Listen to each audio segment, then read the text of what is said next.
أعوذ بالله من الشيطان الرجيم بسم الله الرحمن الرحيم وكل إنسان ألزمناه طائره في عنقه ونخرج له يوم القيامة كتابا يلقاه منشورا اقرأ كتابك كفى بنفسك اليوم عليك حسيبا من اهتدى فإنما يهتدي لنفسه ومن ضل فإنما يضل عليها ولا تزر وازرة وزر أخرى وما كنا معذبين حتى نبعث رسولا وإذا أردنا أن نهلك قرية أمرنا مترفيها ففسقوا فيها فحق عليها القول فدمرناها تدميرا وكم أهلكنا من القرون من بعد نوح وكفى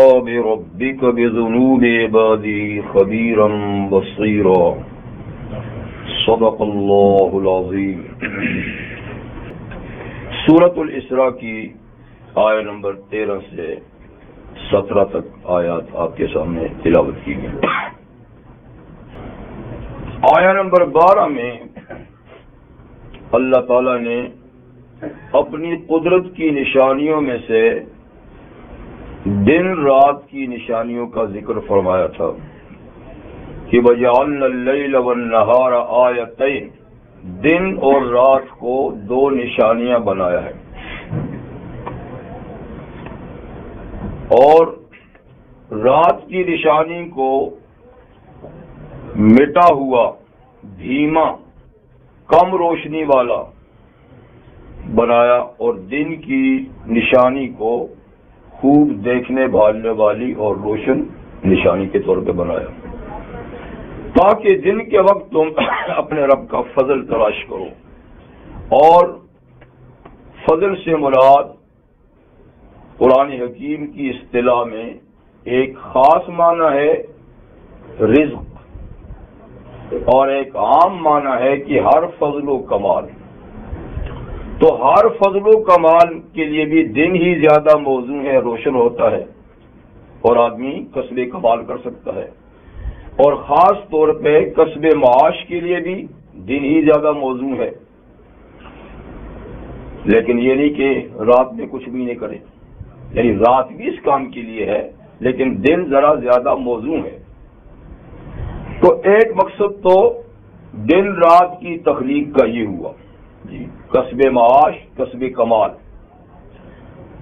دوسرا مقصد لِتَعْلَمُوا عَدَدَ السِّنِينَ وَالْحِسَابَ، کہ تاکہ اس سے تم ماہ و سال کا حساب لگاؤ، اور دیگر جو اپنے آپ کے حساب کتاب معاملات کے ہوتے ہیں، تو اس سے چونکہ دن، تاریخیں، مہینے، ہفتے، سال، صدیاں اسی کے الٹ پھیر سے بنتی ہیں، تو یہ بھی ایک مقصد ہے دن رات کی تخلیق کا۔ اور پھر فرماتا کہ ہر چیز کو ہم نے تفصیل سے بیان کیا۔ آج جو آیہ کریمہ تلاوت کی گئی، اس میں پہلی آیہ کریمہ اور دوسری، اس میں یہ بتایا جا رہا ہے کہ لیل و نہار یعنی دن رات کی تخلیق کا مقصد صرف یہی نہیں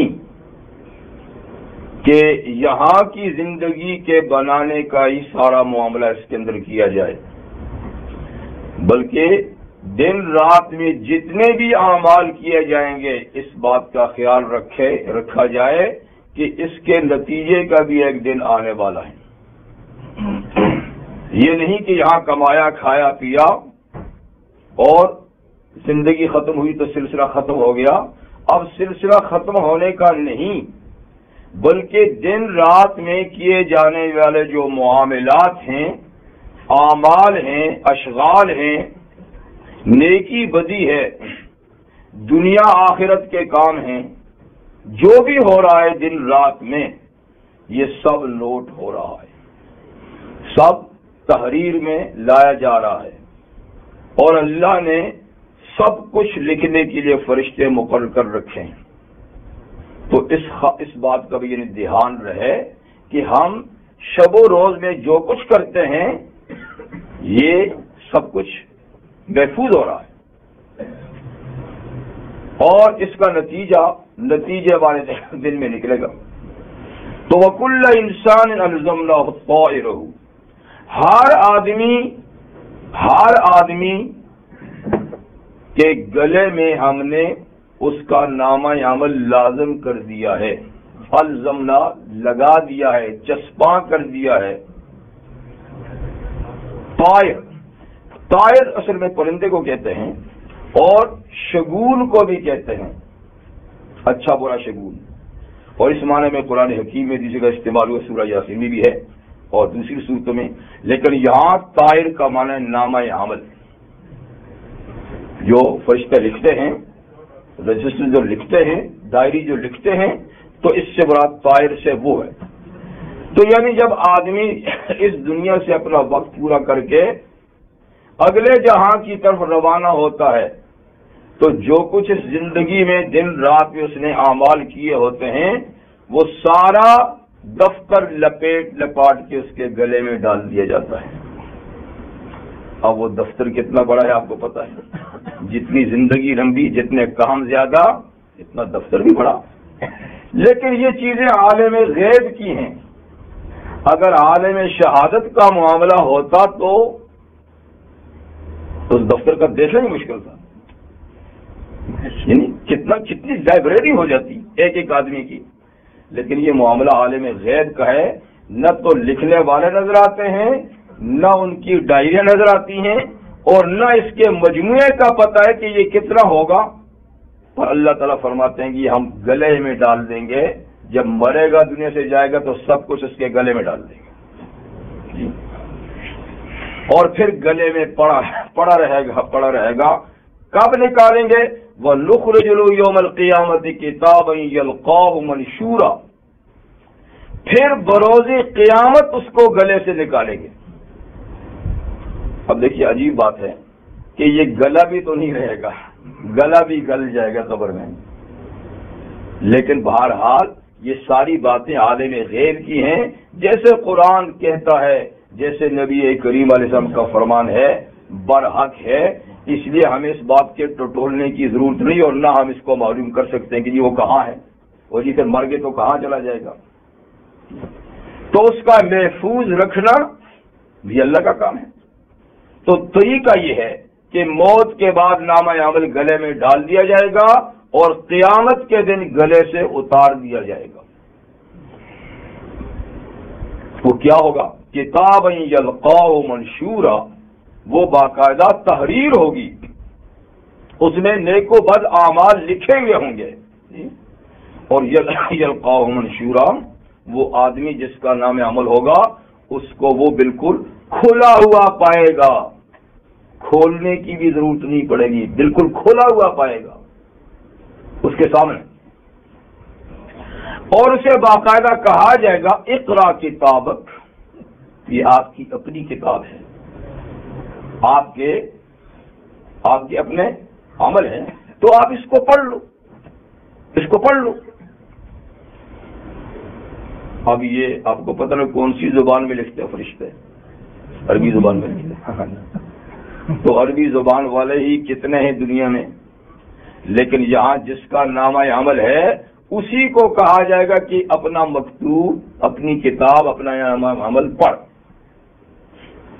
تو وہاں یہ کہ نہیں کہے گا کہ میں پڑھا ہوا نہیں ہوں، کوئی ٹرانسلیٹر ہو، کوئی پڑھنے والا ہو، نہیں، بلکہ وہاں خود بخود پڑھنا آئے گا، خود بخود پڑھنا آئے گا.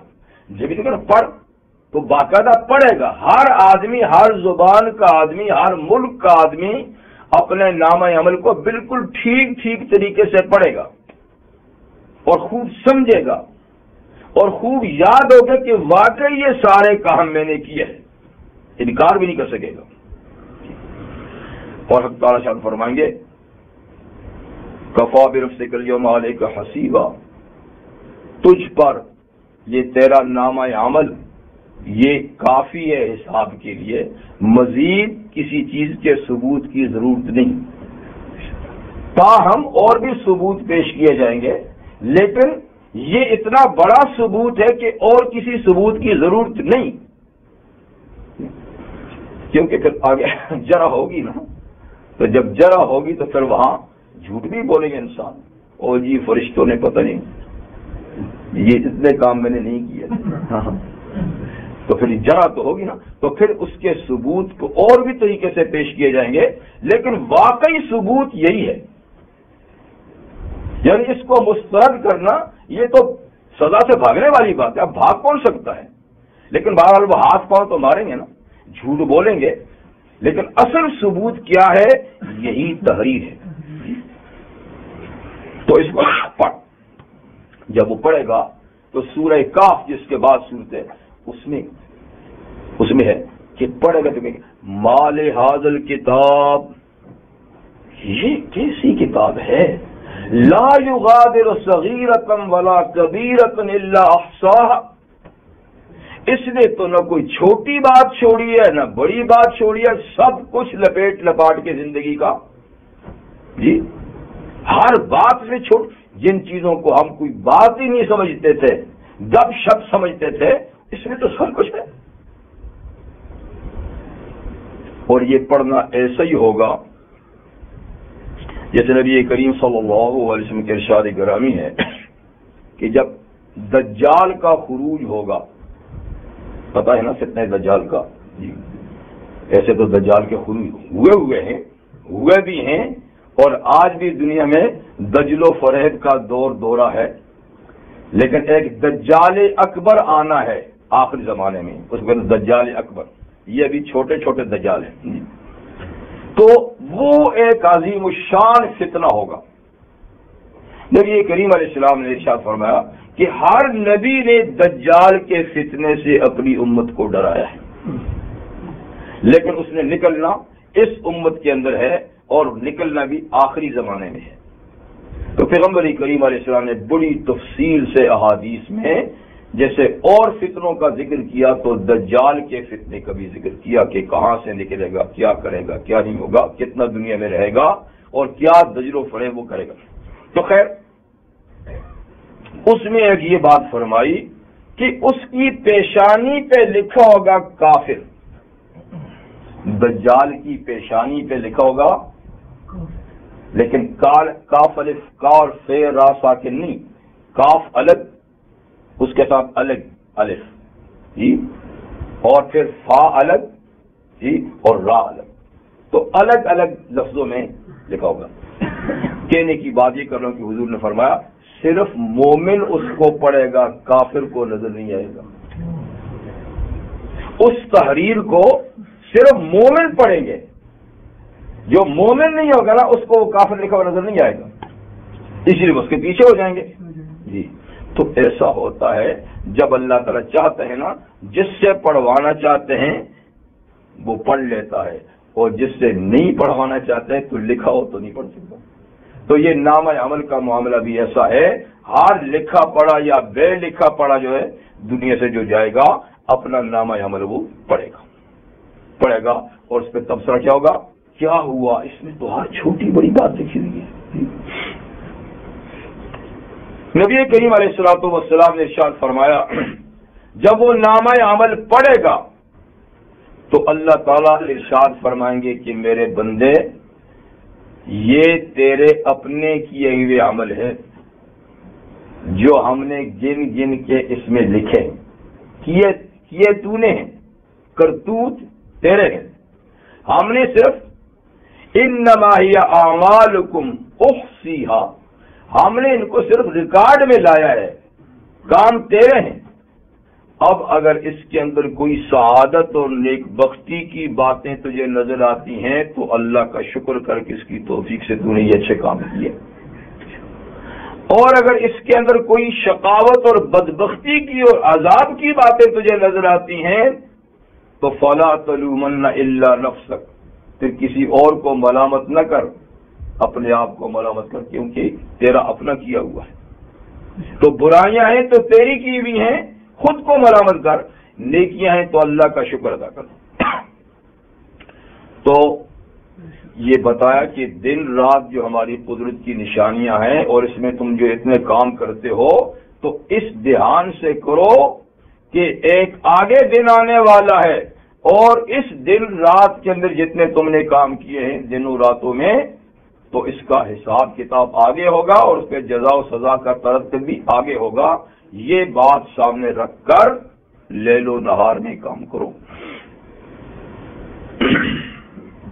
اب اللہ تعالیٰ اگلی آیت میں ایک اور بات ارشاد فرماتے ہیں کہ من اہتدی فانما یہتدی لنفسہ.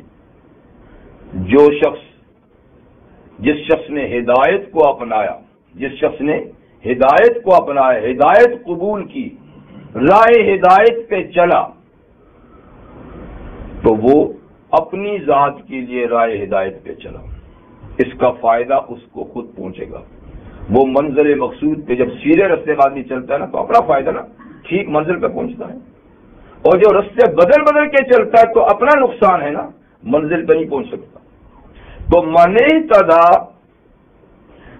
اور یہ اوپر کہہ دینا ان ھذا القرآن یہدی للتی، کہ سیدھے رستے کی رہنمائی صرف یہ قرآن کرتا ہے. اب جس نے قرآن حکیم کا بتایا ہوا سیدھا رستہ اپنا لیا، جس کا نام ہے ہدایت، تو جس نے ہدایت کو اپنا لیا تو فإنما یہتدی لنفسہ، اس نے اپنا فائدہ کیا، اپنی جان کے لیے اس رستے کو اپنایا.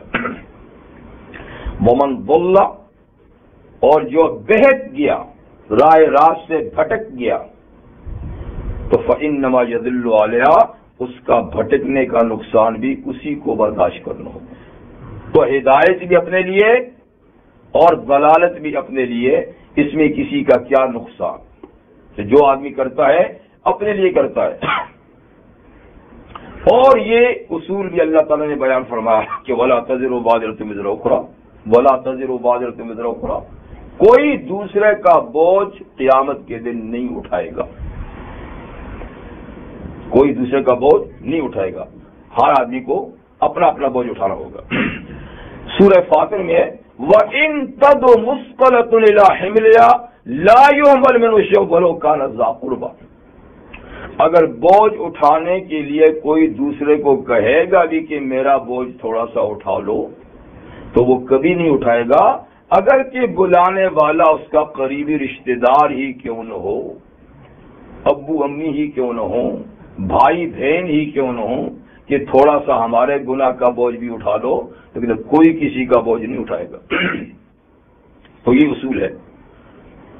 تو ہر شخص کو اپنے کیے کا بوجھ خود اٹھانا ہوگا. اس میں ایک سوال پیدا ہوتا ہے کہ یہ جو حدیث شریف میں آتا ہے کہ جس شخص نے نیکی کو رواج دیا، نیک کام رکا ہوا تھا اس نے اس کو جاری کیا، سنت مٹی تھی اس نے اس کو زندہ کر دیا، یا اور کوئی نیک کام رکا ہوا تھا اس نے اس کو چلا دیا، تو اس پہ جتنے لوگ چلتے رہیں گے چلانے والے کے نام عمل میں اتنے ثواب، ان کا وہ ثواب اس کے اندر بھی پڑے گا. ان کے ثواب سے کٹوتی نہیں، اس سے کر کے نہیں.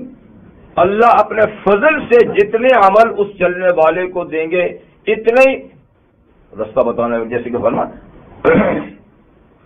نبی کریم صلی اللہ علیہ وسلم کے ارشاد گرامی ہے کہ جو خیر کا دال ہے، دلالت کرتا ہے، رستہ بتاتا ہے، کفائل ہی وہ نیکی کرنے والا کی طرح ہے ثواب. تو اسی طریقے سے من سن فی الاسلام سنۃ سیئہ، اگر کوئی اسلام میں بری چیز کو رواج دیتا ہے، غلط کام کو رواج دیتا ہے، تو جیسا رواج دینے کا گناہ اس کو ملے گا، تو جتنے لوگ اس رستے پہ غلط رستے پہ چلیں گے تو ان کا بھی ایک ایک گناہ اس پہ لادا جائے گا. تو دیکھو جناب، یہ تو دوسرے کا بوجھ لگا نا، اور آپ کہتے ہیں کہ نہیں دوسرے کا بوجھ کوئی نہیں اٹھائے گا.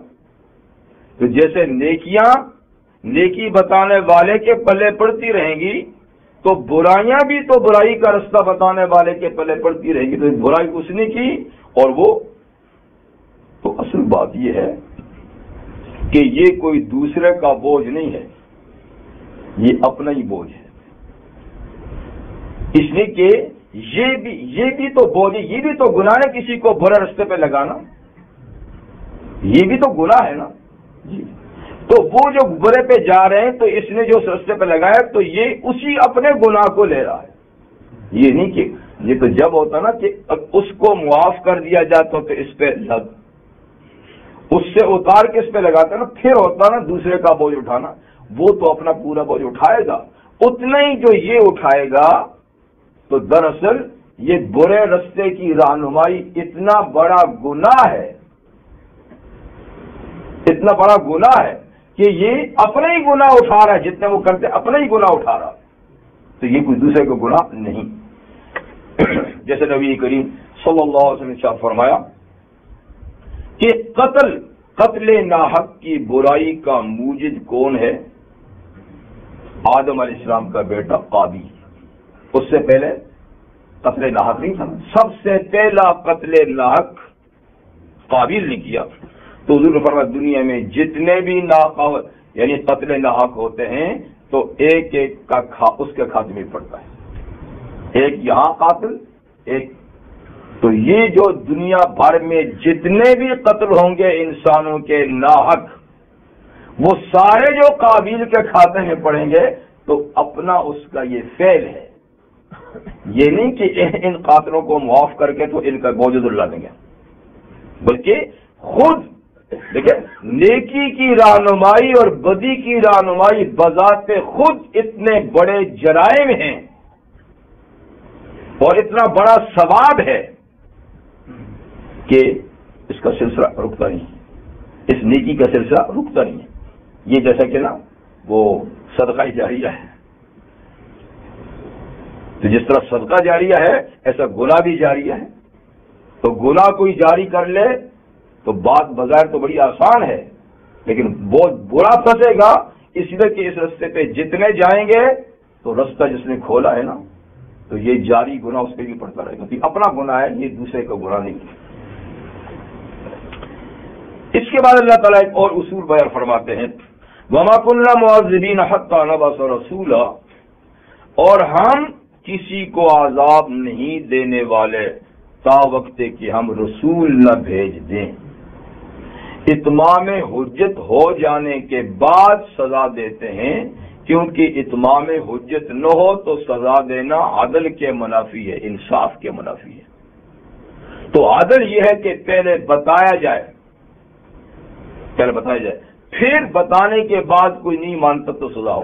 کسی کو بتایا ہی نہیں ہے تو اس کو سزا دینا خلاف عدل ہے. اس لیے فرماتے ہیں کہ ہم جب تک رسول نہ بھیج دیں اور اپنا پیغام پہنچا نہ دیں تو اس وقت تک کسی کو سزا نہیں دیتے. تو رسول سے مراد ایک تو اصطلاحی رسول ہے، یعنی جو اللہ کی طرف سے پیغام رسانی پہ مقرر کیے جاتے ہیں نبی اور رسول. لیکن رسول کا ایک لغوی معنی ہے پیغام پہنچانے والا. تو اس میں نبی ہر دور کے نبی اور ہمارے نبی کریم صلی اللہ علیہ وسلم ان کی طرف سے ان کی امت کے آل علم آل صلاح جو ان کا پیغام دنیا میں پہنچا رہے ہیں، تو یہ بھی پیغام رسالت کا پہنچنا اور یہ بھی حجت ہے. یعنی خود نبی کا بذات خود پیغام پہنچانا کوئی ضروری نہیں. نبی تو اس وقت ان لوگوں کو پیغام پہنچائیں گے جو اس وقت ان کے پاس موجود ہیں. جو لوگ غیر موجود ہیں تو ان کو ظاہر بات ہے کسی کے ذریعے سے پہنچائیں گے. تو جو ذرائع سے بھی پیغام پہنچتا ہے نا تو یہ بھی اصل مقصد ہے پیغام پہنچنا. تو جب تک یعنی پیغام نہ پہنچ جائے اس وقت ہم کسی کو سزا نہیں دیتے کہ یہ عدل و انصاف کے منافی ہے. اچھا، تو اس سے معلوم ہے کہ جہاں پیغام نہیں پہنچے گا تو ان لوگوں کو سزا نہیں ملے گی. لیکن رسول کا ایک اور معنی بھی مفسرین نے کیا ہے کہ جیسے رسول اصطلاحی ہیں، جیسے رسول لغوی معنی کے لحاظ سے ہیں، تو یہ ظاہری رسول ہیں. لیکن ایک رسول ہر آدمی کے اندر چھپا ہوا بھی اللہ نے رکھا ہے، اور وہ ہے عقل سلیم. عقل سلیم بھی اللہ کی طرف سے ایک رسول ہے. کہ جہاں اللہ کا نبی نہیں پہنچ سکا، نبی کے نمائندے نہیں پہنچ سکے، تو اللہ نے جن لوگوں کو عقل سلیم دی ہے ان سے بھی سوال ہوگا، لیکن ان سے سوال عقیدے کا ہوگا، عمل کا نہیں۔ اس لیے کہ اعمال عقل سے نہیں سمجھے جاتے، نقل سے سمجھے جاتے ہیں۔ اس کے لیے تعلیم نبی ضروری ہے۔ تو حلال حرام کا ان سے نہیں پوچھیں گے، فرائض واجبات کا ان سے نہیں پوچھیں گے، اس لیے کہ وہ تو شریعت ہے اور شریعت تو ان تک پہنچی نہیں ہے۔ لیکن اللہ اپنی توحید کا ان سے بھی پوچھیں گے جن کو عقل سلیم دی ہے۔ امام ابو حنیفہ رحمہ اللہ فرماتے ہیں کہ کوئی شخص اگر کسی پہاڑ کی چوٹی پہ بستا ہے، کسی غار میں رہتا ہے، دنیا کی آبادی سے دور دراز رہتا ہے، وہ پاگل نہیں ہے، عقل رکھتا ہے، تو اللہ اس سے اپنی توحید کا سوال کر سکتے ہیں۔ اور اگر وہ توحید پہ اترتا نہیں ہے، شرک کرتا ہے، تو وہ ماخوذ ہوگا، اس لیے کہ شرک عقلاً ممنوع ہے، شرک عقلاً ممنوع۔ تھوڑا سا سوچے آدمی تو کائنات میں بکھری ہوئی اللہ کی بے شمار نشانیاں اللہ کی توحید پر دلیل ہیں۔ یعنی پوری دنیا کو، پوری کائنات کو اللہ تعالیٰ نے کھلی کتاب اپنی معرفت کے لیے قرار دیا ہے۔ اس کا سوال سے ہو سکتا ہے، ہاں شریعت چونکہ نہیں پہنچی تو اسی طریقے سے اصول کے تحت کافر لوگوں کے جو معصوم بچے بلوغ سے پہلے مر جاتے ہیں تو اس اصول کے تحت وہ بھی معذب نہیں ہوں گے۔ اگرچہ بعض اہل علم کا اس میں کچھ اختلاف بھی ہے، لیکن صحیح بات یہ ہے کہ وہ بھی معذب نہیں ہوں گے جو بلوغ سے پہلے، کیونکہ بلوغ سے بعد آدمی مکلف قرار دیا جاتا ہے، یعنی اللہ تعالیٰ کے احکامات بالغ ہونے پر اس کی طرف آتے ہیں، بلوغ سے پہلے نہیں آتے۔ تو بلوغ سے پہلے جو لوگ مر گئے ہیں بچے، تو وہ ماخوذ نہیں ہوں گے۔ اسی طریقے سے وہ لوگ جن کی عقل سلیم نہیں، پاگل اور دیوانے، جی وہ بھی ماخوذ نہیں ہوں گے۔ اور ایک مسئلہ ہے فطرت کے دور کے، فطرت اس زمانے کو کہتے ہیں کہ جس زمانے میں دنیا میں کوئی پیغمبر نہ ہو، تو نبی کریم صلی اللہ علیہ وسلم اور حضرت عیسیٰ علیہ السلام کے درمیان جو کوئی 550-600 سال کا عرصہ گزرا ہے، اس میں کوئی نبی نہیں تھا۔ اس سے پہلے لگاتار انبیاء ہوتے تھے، لیکن یہ بیچ میں جو وقفہ ہے نا 5-6 صدیوں کا، تو اس میں کوئی نبی نہیں آیا۔ اس کو اصطلاح میں فطرت کہتے ہیں، انقطاع، سلسلہ ختم ہو جانا۔ تو فطرت کے دور میں جو لوگ گزرے ہیں جہاں کوئی پیغمبر نہیں ہے اتنے طویل عرصے، تو ان کا کیا حکم ہے؟ تو ان کے بارے میں بھی اہل علم یہی کہتے ہیں کہ فطرت کے دور کے لوگ اگر اللہ کے ساتھ کسی کو شریک نہیں کرتے تھے تو وہ ماخوذ نہیں ہوں گے، وہ بخشے جائیں گے، صرف اس وجہ سے کہ وہ نماز نہیں پڑھتے تھے، وہ روزہ نہیں رکھتے تھے، تو شریعت تو تھی کوئی نہیں، کرتے تو کیا کرتے؟ تو ان سے شریعت کا سوال نہیں ہوگا، صرف اللہ کی توحید کا سوال ہوگا، ایمان کا سوال ہوگا۔ اگر وہ اس میں ٹھیک ہیں تو ان کی معافی ہو جائے گی۔ اس پر حضرت عمر ابن خطاب رضی اللہ عنہ کے چچا زاد بھائی اور ان کے بہنوئی حضرت سعید ابن زید نے نبی کریم صلی اللہ علیہ وسلم سے ایک دفعہ پوچھا تھا کہ حضور میرے والد زید کو آپ جانتے ہیں، یعنی ان کا دور آپ نے دیکھا ہے، اس وقت آپ کو نبوت نہیں ملی تھی، تو آپ کو معلوم ہے کہ میرا باپ کفر اور شرک سے بیزار تھا، حضرت زید جی، اور وہ مشرکوں کے ذبیحہ نہیں کھایا کرتے تھے، بلکہ بڑی روک ٹوک کرتے تھے کہ عجیب بات ہے، جانور کو پیدا اللہ نے کیا، جان اس نے ڈالی، ذبح تم لات منات کے نام سے کرتے ہو؟ کتنے ظلم کی بات ہے، کتنے ظلم کی بات ہے کہ پیدا کوئی کرے، زندگی کوئی دے اور زندگی کسی اور کے نام پہ ختم کی جائے۔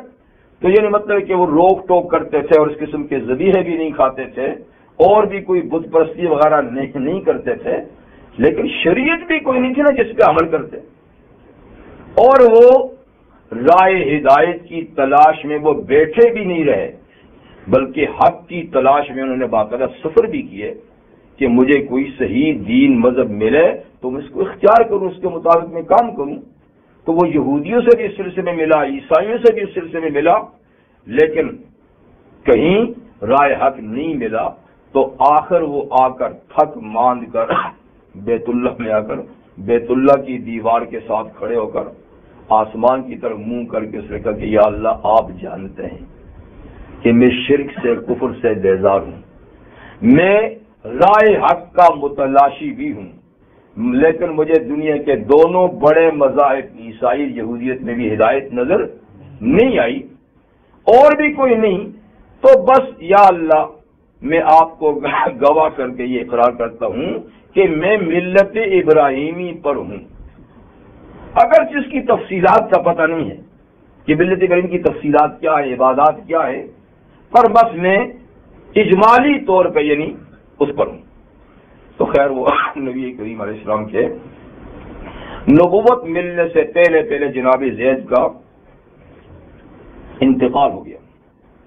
تو حضرت سعید نے پوچھا کہ حضور کیا میں اپنے اس باپ کے لیے دعائیں مغفرت کر سکتا ہوں؟ مسئلہ یہ نہیں اس کے لیے، کیونکہ قرآن نے کافر و مشرکوں کے لیے مغفرت کی دعا سے منع کیا ہے۔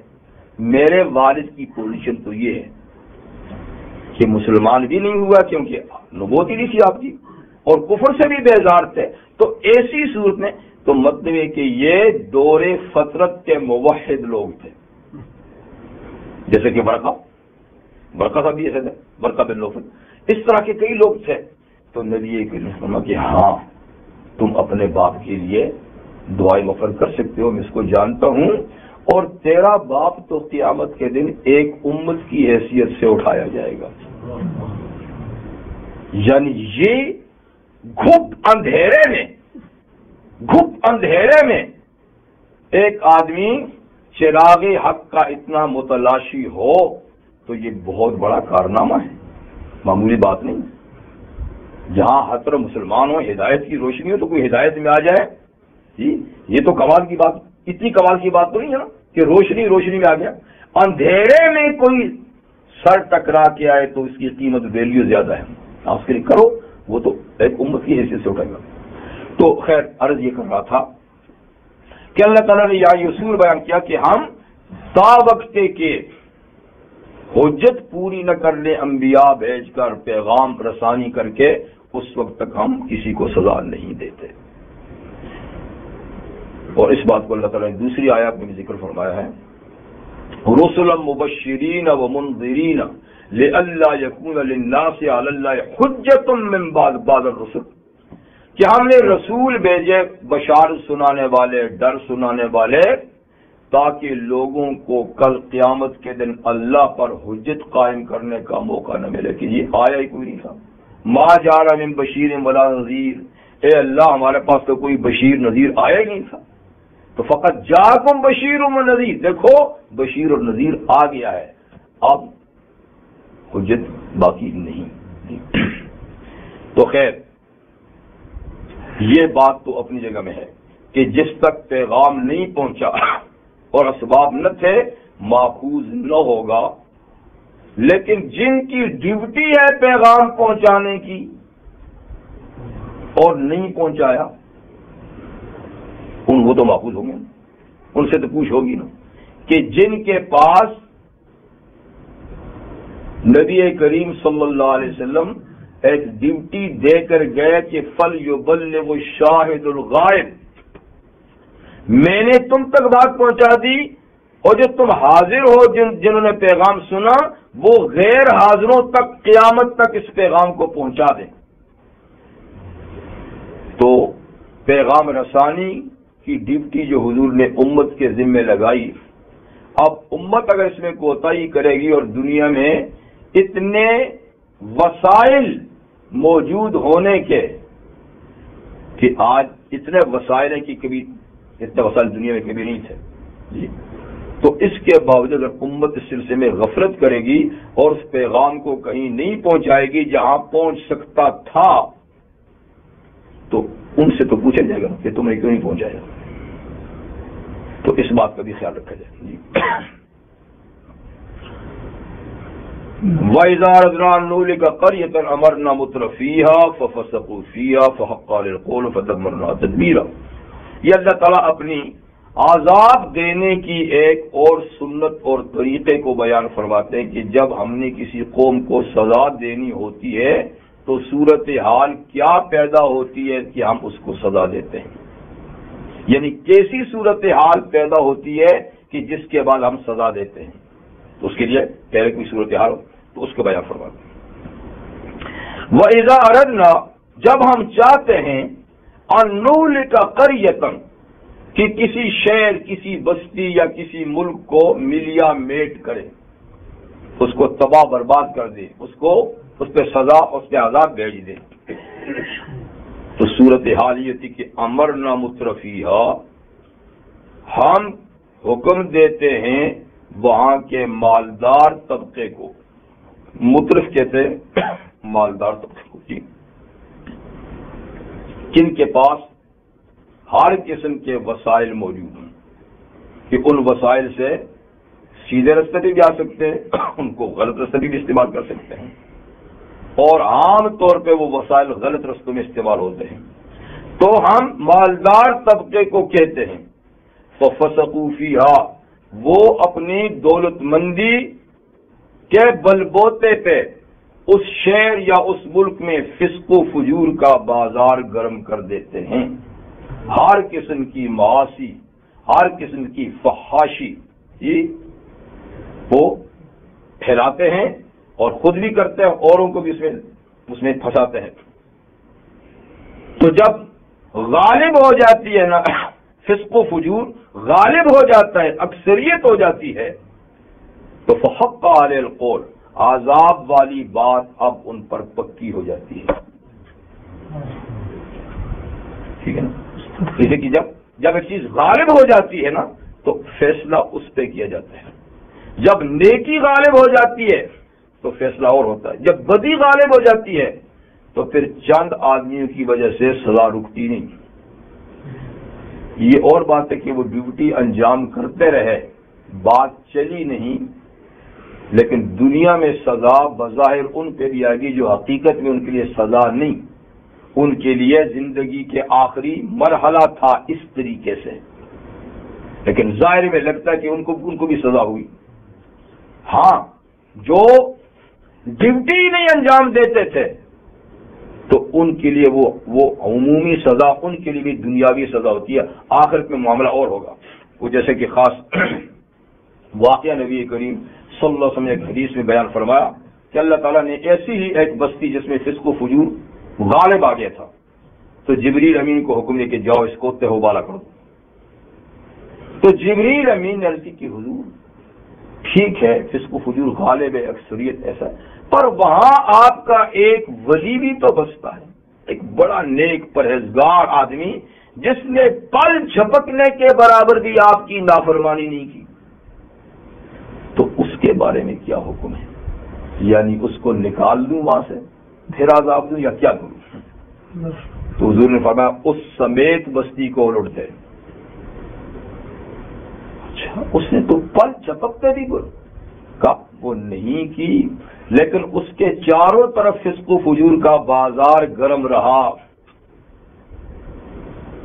اور اس کی پیشانی پہ شکن بھی نہیں آیا، بجائے اس کے کہ آواز لگاتا نہ کرو نہ کرو نہ کرو جی، ناراضگی کا اظہار بھی نہیں کیا.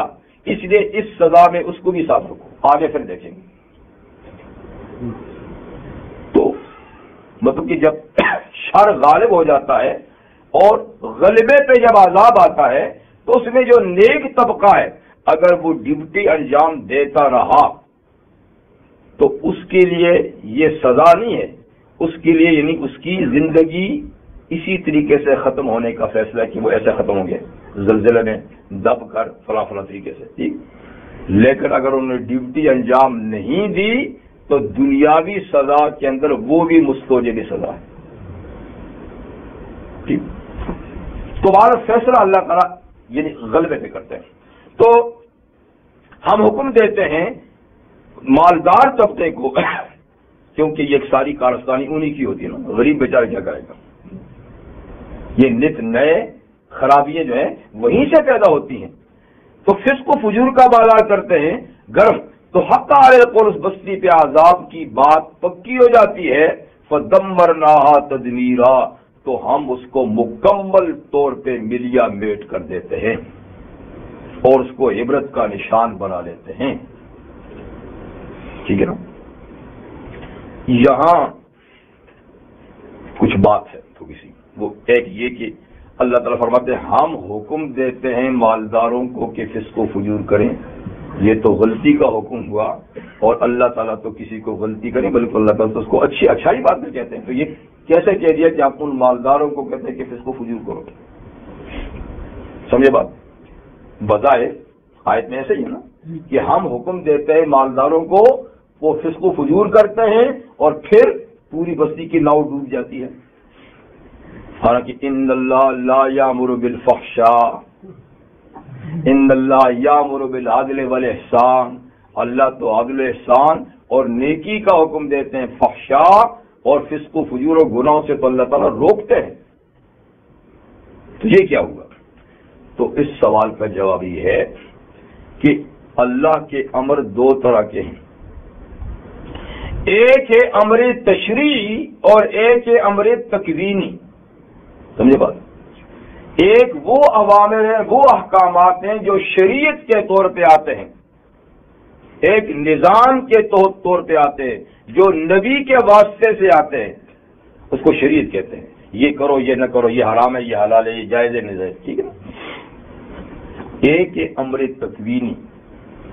امر تکوینی یہ ہے کہ اللہ تعالیٰ نے ہر انسان کو جب پیدا کیا تو نیکی بدی کو پہچاننے کی صلاحیت اس میں رکھی ہے، ٹھیک ہے؟ جیسے فرماتے ہیں کہ فَأَلْهَمَهَا فُجُورَهَا وَتَقْوَاهَا،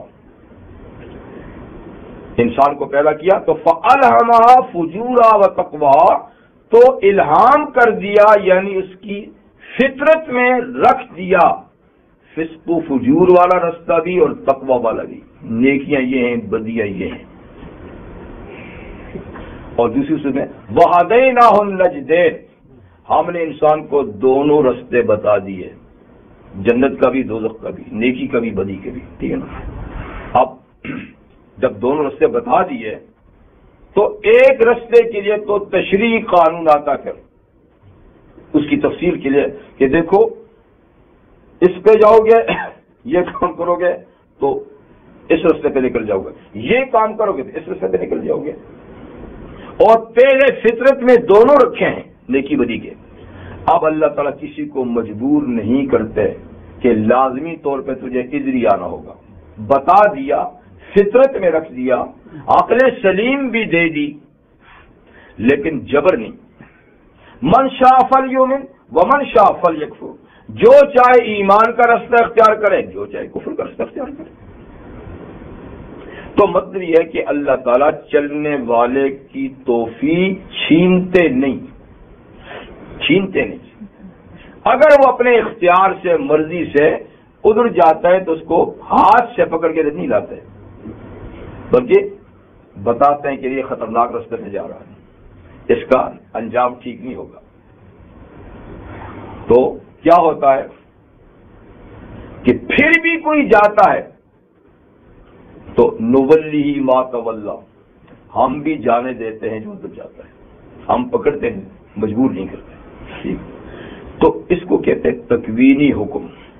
اس کا نام کیا ہے کہ رستہ بتا دیا نیک بد کا، اور بدی کا انجام بھی بتا دیا، نیکی کا ثواب بھی بتا دیا، اور اب کوئی ادھر جاتا ہے تو جا۔ اس کو کیا کہتے ہیں؟ اس کو حکم نہیں کہتے، دیکھیں ہم کسی کو کہتے ہیں بھائی یہ غلط رستہ ہے، اس پہ جاؤ گے ڈاکو آئیں گے، اس پہ شیر چیتے ہیں، جنگل ہے، فلاں فلاں ہے، ادھر سے جائے گا تھوڑا سا لمبا پڑے گا لیکن یہ پرامن رستہ ہے. وہ کہتے ہیں نہیں میں تو چھوٹا رستے پہ جاؤں گا. تو پھر ہم کیا کہتے ہیں؟ اچھا نہیں مانتا پھر جا. تو یہ حکم نہیں ہے. وہ یہ کہ اچھا اچھا اچھا مجھے اجازت مل گئی ماشاء اللہ، کہتے ہیں جا. وہ نہیں، یہ جا یہ ناراضگی کا. اچھا تجھے اپنے انجام کی خیر نہیں ہے، اپنی خیر تجھے نہیں ہے اجازت. تو یہ ایسا امر ہے، تکوینی ہے، یہ تشریح نہیں. ایک معنی تو اس کا یہ ہے. اور دوسرا معنی اس کا ایک دوسری قرات ہے کہ یہ امرنا کے بجائے امرنا ہے، میم کی تشدید کے ساتھ. امرنا کا معنی ہے ہم اقتدار دے دیتے ہیں، عمارت دے دیتے ہیں دولت مندوں کو. تو جب دولت مند طبقے کے پاس اقتدار آ جاتا ہے تو پھر وہ پوری قوم کو اسی رستے پہ لگاتا ہے جس کا اپنا رستہ ہوتا ہے نا، عیاشی فحاشی. تو اس لیے جب قوم بھی بگڑ جاتی ہے تو اس کا امیر بھی بگڑ جاتا ہے اور پھر اس کو غلط رستے پہ لے چلتا ہے. تو یہ امرنا نہیں ہے، ٹھیک ہے نا. اور ایک معنی اس کا یہ بھی ہے کہ امر کا معنی جیسے حکم ہوتا ہے تو امر کا معنی کثرت بھی ہے، زیادہ. تو جب ہم کسی بستی کو ہلاک کرنا چاہتے ہیں تو اس کی یہ صورتحال یہ ہے کہ امرنا مترفیہ، دولت مند طبقہ تعداد میں زیادہ ہو جاتا ہے، مال زیادہ ہو جاتا ہے، غریب کم رہ جاتے ہیں، دولت والے زیادہ ہو جاتے ہیں. اور جب دولت مند زیادہ ہو جائیں تو پھر ان کے عللے تللے، ہاں جی، پھر غریب کیا کریں گے؟ پھر تو راج ہی ان کا ہے، جیسے آج کل راج ہی ان کا ہے. ہاں یہ خطرے کی بات ہے، ہنسنے کی بات نہیں ہے. جوں دنیا میں دولت بڑھے گی، ہاں جی، تو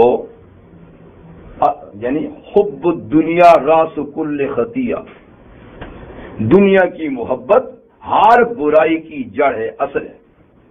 تو ہم تو خوش ہوتے ہیں ماشاءاللہ اضافہ ہو گیا اور خوشحال ہو گئے خوشحال، لیکن یہ خوشحالی برے انجام کے لیے لے جاتی ہے انسان کو.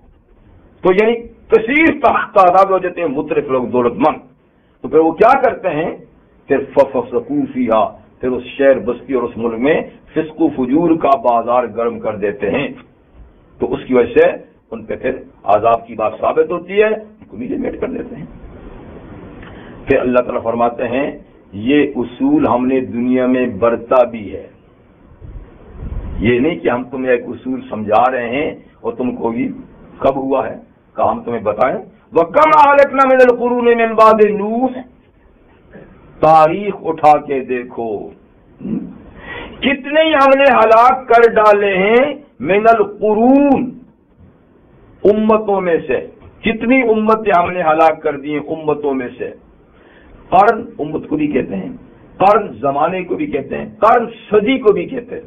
اس کے کئی معنی، کئی یا اس کے معنی قوم کر لے کہ کتنی قومیں ہم نے نوح علیہ السلام کے بعد ہلاک کی. تو پہلی تو خود حضرت نوح علیہ السلام کی، اس کے بعد کتنی؟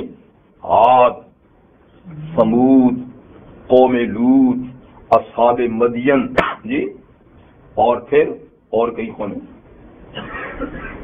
تو یہ سب کیا تھے؟ مترف تھے، بڑے دولت مند، بڑے غرور والے، تکبر والے، اور انبیاء کا مذاق اڑاتے تھے. کہتے کس سے ڈراتے ہو؟ نحن اکثر اموالا واولادا وما كنا معذبین، ہماری اولاد بھی ڈھیروں، مال بھی ڈھیروں، تو ہمیں کوئی عذاب نہیں مل سکتا. کس سے ڈراتے ہو؟ تو کتنی قومیں. اور کہتے تھے من اشد منا قوہ، ڈراتے کس سے ہو؟ ہم سے طاقتور کون ہے؟ ہم سے طاقتور، ہاں اللہ کو بھی چلے. تو نبی کہتے تھے وہ زیادہ طاقتور ہے جس نے تمہیں تھوڑی سی یہ طاقت دی ہے. اس کو بھول گئے ہو، یہ خدا ہی ہے. کہ کسی نے دی ہے؟ تو بھارت ایسی یعنی مغرور سرکش قومیں تاریخ میں اٹھا کر دیکھو نام و نشان ہی مٹا دیا، اور ان کے عالی شان عمارات کے کھنڈرات اب تک موجود ہیں، صدیاں بھی بیت گئی ہیں۔ وَكَمَا أَهْلَكْنَا مِنَ الْقُرُونِ مِن بَعْدِ نوح، کتنے ہی ہم نے قومیں ہلاک کر دی نوح علیہ السلام کے بعد۔ وَكَفَىٰ بِرَبِّكَ بِذُنُوبِ عِبَادِهِ خَبِيرًا بَصِيرًا، اور کافی ہے تیرا پروردگار اپنے بندوں کے گناہوں کو دیکھنے والا اور ان سے باخبر ہونے والا۔ اللہ کو کسی اور انٹیلیجنس سے خبریں لینے کی ضرورت نہیں، وہ خود باخبر ہے جی۔ اور یہ نہیں کہ کوئی معاملہ اس کی نگاہوں سے پوشیدہ ہے، سب کچھ اللہ کی نظروں کے سامنے ہو رہا ہے، اور سب سے اللہ تعالیٰ باخبر ہیں، تو اللہ تعالیٰ خود یعنی اس پہ شاہد کافی ہیں کہ کون کتنی سزا کا مستحق ہے جی۔ تو ایسا ہو بھی چکا ہی ہے۔ سبحانک اللہم وبحمدک اشہد ان لا الہ الا انت استغفرک واتوب الیک۔ الحمد للہ رب العالمین والعاقبۃ للمتقین والصلاة والسلام علی اشرف الانبیاء وسید المرسلین وآلہ وصحبہ اجمعین، صلاۃ تنجینا بها من جمیع الاہوال والآفات وتقضی لنا بها جمیع الحاجات وتطهرنا بها من جميع السيئات وترفعنا بها عندك أعلى الدرجات وتبلغنا بها أقصى الغايات من جميع الخيرات في الحياة وبعد الممات إنك على كل شيء قدير. اللهم أرنا الحق حقا وارزقنا اتباعه وأرنا الباطل باطلا وارزقنا اجتنابه. اللهم احسن عاقبتنا في الأمور كلها واجرنا من خزي الدنيا وعذاب الآخرة. ربنا سهل علينا أمور الدنيا والآخرة، توفنا مسلمين والحقنا بالصالحين. اللهم إنا نسألك فعل الخيرات، ترك المنكرات، وحب المساكين، وأن تغفر لنا وترحمنا، فإذا أردت بقوم فتنة فتوفنا إليك غير مفتون. اللهم إنا نسألك حبك وحب من يحبك وحب عمل يقربنا إلى حبك وحب حبيبك محمد صلى الله عليه وسلم. ربنا تقبل منا انك انت السميع العليم وتب علينا انك انت التواب الرحيم. صلى الله تعالى على خير خلقه سيدنا ومولانا محمد وآله وصحبه.